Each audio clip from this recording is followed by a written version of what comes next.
الحمدللہ نحمده ونصلي على رسوله الكريم اما بعد فاعوذ بالله من الشيطان الرجيم بسم الله الرحمن الرحيم رب اشرح لي صدري ويسر لي امري واحلل عقدة من لساني يفقهوا قولي اللهم انفعنا بما علمتنا وعلمنا ما ينفعنا وزدنا علما رب زدنا علما اللهم انا نسألك علما نافعا وعملا متقبلا ورزقا طیبا آمین یا رب العالمین۔ اب آگے ان مسلمانوں کی بات جن کے ظاہر ہے کافر رشتہ دار تھے اور کفر پہ ہی قائم رہے۔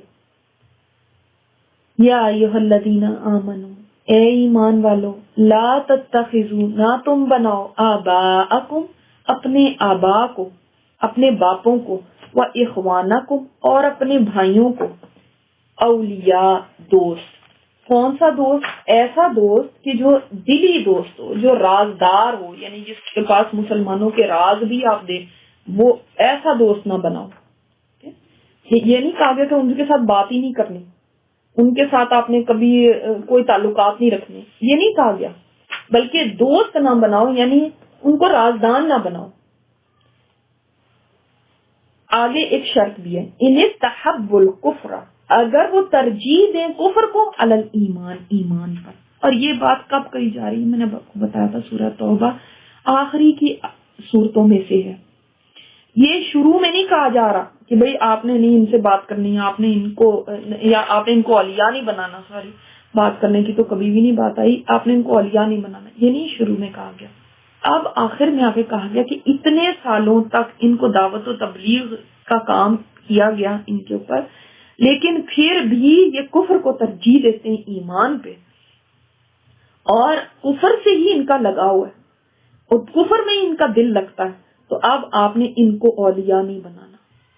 اس آیت کو پڑھنے کے بعد کوئی گنجائش نہیں نکلتی تھی کہ وہ جو ہے نا اب اس کے بعد بھی ان کو اپنے اس طرح سے ہمراز بنائے، کیونکہ دیکھیں ایمان والے کی اور کافر کی جو ہے نا جو پرائرٹیز ہوتی ہیں وہ ڈفرینٹ ہوتی ہے، سوچ ڈفرینٹ ہوتی ہے، زندگی کا وے آف لائف ڈفرینٹ ہوتا ہے، مقصد ڈفرینٹ ہوتا ہے، اور ساری ایکٹیویٹیز ہی ڈفرینٹ ہوتی ہیں۔ اب جب کسی کو اس طرح سے اولیاء بنا لیا جائے گا تو ظاہری بات ہے اس کے دین سے کوئی امپریس ہو سکتا ہے، امپریس نہ بھی ہو، کوئی کہیں نہ کہیں جا کے اپنے دین میں کمزوری آ سکتی ہے یا اس کی طرف میلان ہو سکتا ہے، تو اس لیے کہا گیا کہ نہیں، اب نہیں، جس کو تو صرف یہی رشتے پیارے ہیں اور یہی ان کی فرسٹ پرائرٹی ہے اور دین اس کے لیے سیکنڈری چیز ہے، وہ تو ظاہر ہے انہی کے ساتھ پھر رہے گا، لیکن جس کے لیے فرسٹ پرائرٹی دین ہے، اس کی ہر چیز فی سبیل اللہ ہے، اہم ترین چیز اس کے لیے ایمان ہے، سب سے پریشیس چیز، تو اس کے تعلقات بھی، ریلیشن شپس بھی، اس کی دلچسپیاں بھی، اس کی پرائرٹیز بھی، سب اس کے گرد گھومتی ہیں کہ اللہ کو کیا پسند ہے۔ اب یہ ایک چیز دے دی گئی، ایک اس وقت اینڈ میں آ کے کرائیٹیریا دے دیا گیا کہ دیکھو اب نہیں، اب بس، اب نہیں تم کنٹینیو کر سکتے۔ اب کیا دیکھیں یہاں پہ ایک بات سمجھ لیں کہ یہ اس کے اندر یہ نہیں ہے کہ ان کے ساتھ بالکل، میں نے آپ کو بتایا کہ ان کے ساتھ بالکل بات نہیں کرنی، یہ نہیں، اس لیے کہ حضرت اسماء بنت ابی بکر جو تھی وہ ان کی ماں ان کے پاس آئیں اور وہ مشرکہ تھی، تو آپ صلی اللہ علیہ وسلم سے انہوں نے سوال کیا کہ یا رسول اللہ میرے پاس میری ماں آئی ہیں اور وہ اسلام سے اعراض کرنے والی، کیا میں ان کے ساتھ صلہ رحمی کروں؟ آپ نے فرمایا ہاں، اپنی ماں کے ساتھ صلہ رحمی کرو۔ تو یعنی صلہ رحمی کرنے کا نہیں ہے کہ ان کے ساتھ کوئی نیک سلوکی نہیں کر سکتے۔ اسی طرح یہ بھی ہے اس کے اندر کہ جن مشرکین نے مسلمانوں کے ساتھ نہ قتال کیا ہے، نہ کوئی ظلم کیا ہے، ان کے ساتھ بھی نیک سلوک کرنا جائز ہے، اس لیے کہ سورہ ممتحنہ آیت نمبر 1 میں ہے کہ جن لوگوں نے دین میں تم سے جنگ نہیں کی اور تمہارے گھروں سے نہیں تمہیں نکالا، اللہ تم کو ان کے ساتھ نیکی کرنے سے اور انصاف کرنے سے نہیں روکتا، تو ایسے لوگوں کے ساتھ بھی کر سکتے ہیں۔ اسی طرح جو تجارتی ٹریڈ کے جو ڈیلنگز ہیں یا معاہدے ہیں یا یہ بھی ان کے ساتھ کر سکتے ہیں۔ آپ یہ بھی دیکھ سکتے ہیں کہ ابراہیم علیہ السلام جب سارہ کے ساتھ ہجرت کی تھی تو ایک بستی میں رہتے ظالم بادشاہ تھا، اس نے پھر حضرت ہاجرہ کو تحفے کے طور پہ دیا تھا. ٹھیک ہے, تو انہوں نے تحفہ قبول کر لیا تھا ابراہیم علیہ السلام نے. آپ صلی اللہ علیہ وسلم کو بھی ایک بکری ہدیے میں دی گئی تھی جو زہر آلود تھی, اور اسی طرح آپ صلی اللہ علیہ وسلم کو ایک کافر بادشاہ نے ایک سفید خچر ہدیے میں دیا تھا, ایک چادر پہنائی تھی. تو یعنی آپ صلی اللہ علیہ وسلم نے یہ ہدیے قبول کیے تھے. یہ بخاری میں باب اس کا قبول الہدیہ من المشرکین, وہ آپ چیک کر سکتے ہیں. تو کفار اور مشرکین سے دوستی, اولیاء والی دلی دوستی اور محبت کرنا منع ہے. ہاں, ان کے ساتھ نیک سلوک کرنا, ان سے تحائف لینا اور ان کو تحائف دینا, ان سے قرض وغیرہ لینا یا خرید و فروخت کرنا, یہ سب معاملات جائز ہیں. آپ صلی اللہ علیہ وسلم نے بھی ایک یہودی کے پاس زیرہ گروی رکھی تھی اور اسے کچھ سامان دیا تھا. تو اس سے ہمیں پتہ چلتا ہے کہ کون سی چیز جائز ہے. تو ہم بالکل ایک آیت کو لے کر, اور ابھی کوئی مسلمان ہو مثلاً, تو ہم کل کو جا کے اس کو کہیں دیکھو تم نے سورہ توبہ کی آیت دیکھی, اب بس تم نے نہیں ان کو اپنا اب باپ کو اور اپنے بھائیوں کو دوست نہیں بنانا, اگر تم نے دی نا ان کو ترجیح تو دیکھنا پھر تم یہ تو بالکل غلط ہو جائے گا, اور دیکھو یہ کفر پہ ہیں اور ایمان کو انہوں نے چھوڑا ہوا. ایسے نہیں آپ کر سکتے, اس لیے کہ میں نے آپ کو بتایا تھا کہ اس صورت کو بہت زیادہ, اس کی آیات کو مسکوٹ کیا جاتا ہے, آؤٹ آف کانٹیکسٹ ان کو بیان کیا جاتا ہے. تو یہ اب آپ دیکھ لیں کہ یہ اینڈ کے زمانے کی بات ہو رہی ہے, شروع میں یہ احکامات ایسے نہیں آ گئے تھے. تو اب اس میں آپ کسی کو, ابھی وہ نیا مسلمان ہوا اور اسی کو جا کے یہ کہنا شروع کر دیں, تو یہ صحیح نہیں ہے. نوح علیہ السلام کو کب کہا تھا کہ اب یہ آپ کا بیٹا آپ کے اہل میں سے نہیں ہے؟ جب 950 سال نوح علیہ السلام نے تبلیغ کر لی ہوئی تھی تب کہا تھا اللہ تعالیٰ نے. ٹھیک ہے, تو اس چیز کو یہ پہلے دن ہی نہیں امپلیمنٹ, یہ 23 سال کے بعد یہ آیتیں یعنی اب آ رہی ہیں, 23 سال کی محنت اور کوشش اور تبلیغ کے بعد. تو ہم اس کو پہلے دن امپلیمنٹ نہ کریں. وَمَن يَتَوَلَّهُم مِّنكُمْ, اور جو کوئی دوست بنائے گا اب بھی تم میں سے ان کو, یعنی ایسی دوستی جس کی وجہ سے پھر اسلام کو خطرہ ہو. کیونکہ دیکھیں جیسے حاتب ابن بلتا, جب انہوں نے جب آپ صلی اللہ علیہ وسلم نے فتح مکہ کے لیے جانا تھا, ان کو پتہ چل گیا, اور انہوں نے مختصراً آپ کو بتا دیتی ہوں کہ ایک جاسوس یعنی جاسوسی ایک طرح سے کر دی کہ ایک پیپر پہ لکھ کے مشرکین کو یہ اطلاع دینے کی کوشش کی کہ مسلمان حملہ کرنے والے ہیں, اور وہ چیز پکڑی گئی, یہ ایکسپوز ہو گیا. تو بتایا گیا کہ نہیں آپ ان کو اولیاء نہیں بنا سکتے. انہوں نے اس لیے کیا تھا کہ ان کی فیملی وہاں پہ تھی, ان کو یہ تھا کہ اگر میں یہ پہنچا دوں گا تو ہو سکتا ہے کافر میری فیملی کے ساتھ اچھا سلوک کریں وہاں پہ.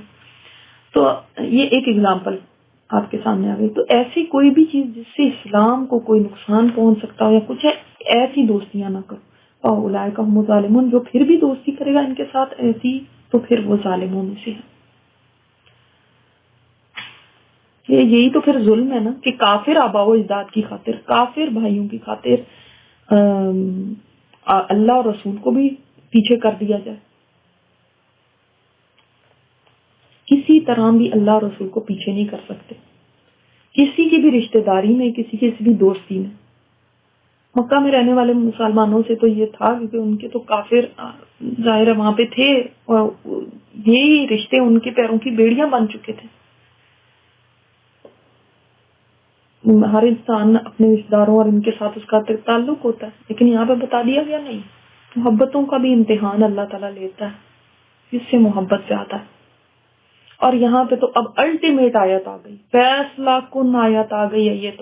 یہ جو اگلی آیت ہے بہت زبردست آیت, بہت ہی ہمارے لیے تو کان کھول دینے والی آیت ہے. اس کو ہائی لائٹ کر لیں, کھول کہہ دیجئے.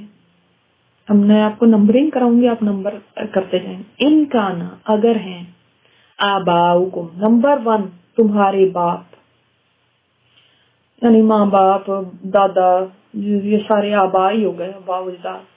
و ابناؤکم, اور تمہارے بیٹے, نمبر 2. نمبر 3 و اخوانکم, اور تمہارے بھائی. نمبر 4 و ازواجکم, اور تمہاری بیویاں یا عورتیں تو ان کے لیے شوہر ہو گئے, زوج اس کے لیے وہ ہوتا ہے, وہ اس کے لیے وہ. و عشیرتکم, اور تمہارے خاندان, تمہاری فیملی, کزن, ایکسٹینڈیڈ فیملی, چچا پھپھی, یہ وہ کنبا قبیلہ. ٹھیک ہے, جن کی انسان کو بڑی فکر ہوتی ہے کہ یہ ناراض نہ ہو جائیں اور یہ بس راضی رہیں اور ان کی سپورٹ مجھے رہے. اور ظاہر ہے وہ اموالم, اور اموال اقترفتموها، ایسے مال جن کو کمایا تم نے. یہ کیوں کہا گیا کمایا تم نے؟ صرف مال بھی کہہ دیا جا سکتا. دیکھیں جو ایک تو مال وہ بھی ہو سکتا نا جو کسی کو ایسے ہی مل گیا، مثلا وراثت میں مل گیا یا کسی جگہ سے مل گیا مال مفت، وہ بھی ہو سکتا ہے. ایک انسان نے اپنی محنت کی کمائی کی، اپنی ہاتھوں کی کمائی جس کو کہتے ہیں، وہ دیکھا ہے انسانوں کتنی پیاری ہوتی ہے. اس لیے ہم بار بار پھر کہتے بھی ہیں نا، یہ جب بچے کہیں پیسے ضائع کریں تو انسان کہتا ہے یہ پیسے ضائع نہ کرو، یہ میری بڑی محنت کی کمائی ہے، یہ میں بڑی رات دن کر کے خون پسینہ ایک کر کے میں نے یہ کمایا ہوا. تو وہ پیسے کا انسان کو درد ہی بہت ہوتا ہے، اس کی بہت انسان کو بہت پیاری ہوتی ہے وہ کمائی. تو یہ نمبر 6 ہے. نمبر 7 وَتِجَارَةٌ تَخْشَوْنَ كَسَادَهَا، اور تجارت تم ڈرتے ہو اس کے گھاٹے سے. یہ نمبر 7 ہے. جس تجارت کے میں گھاٹے کا ڈر ہو کہ ہائے میرا بزنس ڈاؤن نہ چلا جائے، اب گاہک نہیں آ رہے، اب مندہ پڑ رہا ہے، اتنی کمائی نہیں ہو رہی. اب ایسی تجارت کے لیے بھی انسان کو کتنی محنت کرنی پڑتی ہے کیونکہ کہیں کساد نہ ہو جائے نا، کہ وہ اس سے غافل نہیں رہ سکتا.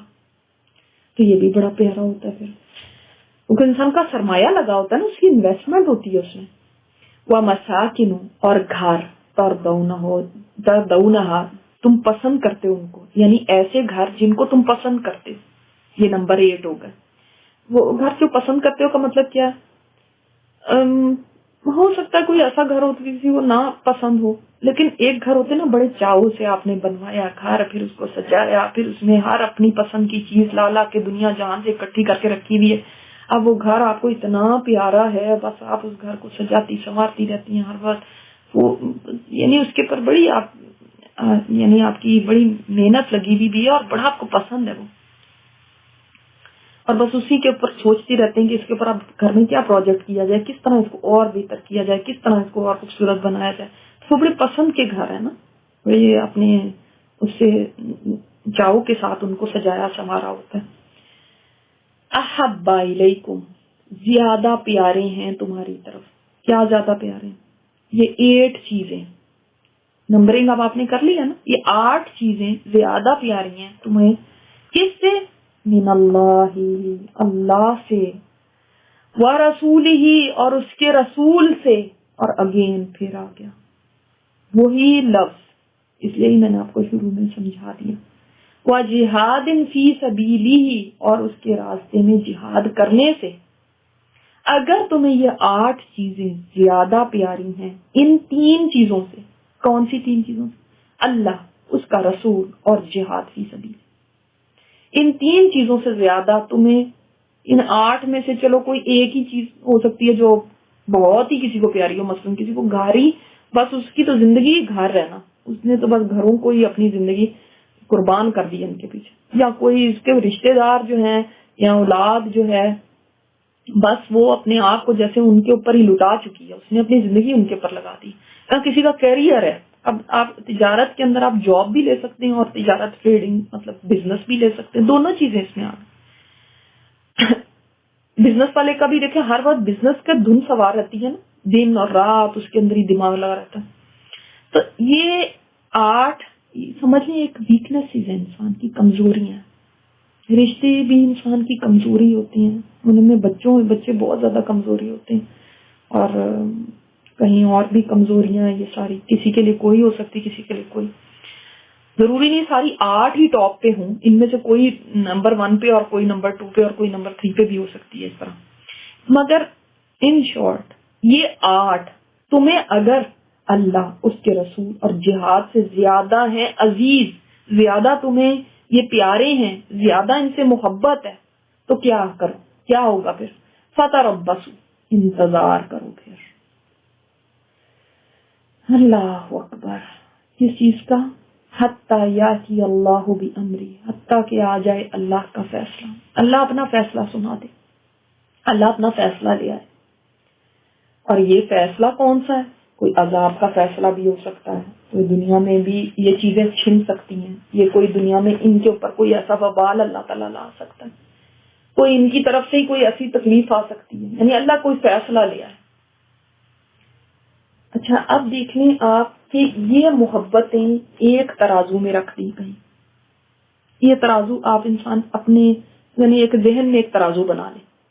8 چیزیں ایک طرف رکھیں اور 3 یہ جو محبتیں ہیں یہ ایک طرف رکھیں. ہر ایک اپنے دماغ میں ایک ترازو رکھیں، اسکیل ایک بنا لیں. اب ان میں کون سا پلڑا بھاری ہے؟ کون سا اسکیل ہے جو زیادہ بھاری؟ کیونکہ اللہ تعالیٰ کہہ رہے ہیں فتربص. اتنی بڑی دھمکی ہے نا، یہ نہیں کہا گیا کہ پھر عذاب آئے گا تمہارے اوپر، یہ بھی تو کہا جا سکتا تو اور آیتیں بھی تو اس پہ آتی ہیں. ایک تربص کہا گیا، انتظار کرو. یہ ایسے ہی ہے جیسے آپ نے دیکھا بچوں کو مائیں کئی دفعہ کہتی ہیں اب تم نے یہ کیا نا ذرا ٹھہر جاؤ، آنے دو اپنے ابا کو. اب وہ آنے دو اپنے ابا کو، وہ بچہ جو ہے نا اس کا دل تو ویسے ہی بیٹھ جائے گا. وہ ابا نے آ کے جو کرنا ہے وہ تو بعد کی بات ہے، اس سے پہلے ہی اس کا دل ایسے مٹھی میں آ جاتا ہے کہ اب بس کچھ ہو گیا، اب بس اب ٹھہر جاؤ، تم بس آنے دو، بس اب دیکھ لو، اب تم ویٹ کرو، اب پتہ چل جائے گا تمہیں. تو وہ کیا ہوتا ہے؟ وہ ایک بہت بڑی دھمکی ہوتی ہے. یہاں پہ ایک بہت بڑی چیز سے انسان کو ڈرایا جا رہا ہے کہ یہ نہیں کہا گیا کہ کیا آئے گا، بس انتظار کرو پھر تم دیکھو کہ تمہارے ساتھ ہوتا کیا. استغفر اللہ ربی من کل ذنب واتوب الیہ.